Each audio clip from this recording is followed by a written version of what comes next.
आजकाल जगामध्ये लोक शांततेने राहायला तयार नाहीत आणि पवित्रीकरण जे प्रभू देवाने आम्हाला सांगितलेलं आहे त्या पवित्रीकरणामध्ये जीवन जगायला तयार नाही. या दोन गोष्टींची अत्यंत गरज आम्हाला आहे असं वचनामध्ये आम्हाला पाहायला मिळतं. इब्री लोकासपत्र याचा 12वा अध्याय आणि 14व्या वचनामध्ये तो जिवंत देव आम्हाला सांगतो की आम्ही सर्वाबरोबर शांतीनं राहावं आणि ज्या पवित्रीकरणाशिवाय देवाला पाहता येत नाही ते पवित्रीकरण आमच्या जीवनामध्ये आम्ही प्राप्त करून घेण्यासाठी प्रयत्न करणं गरजेचं आहे.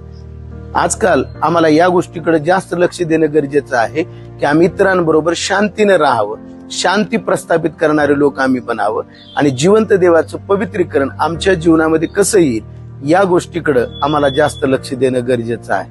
या दोन महत्वाच्या गोष्टी आमच्या जीवनामध्ये प्राप्त करून घेण्याचा प्रयत्न करूया आणि त्याद्वारे देवाचं गौरव आमच्या जीवनाच्या द्वारे होईल याचा प्रयत्न करूया. देव बाप मला आणि तुम्हाला आशीर्वादित करो. आमेन.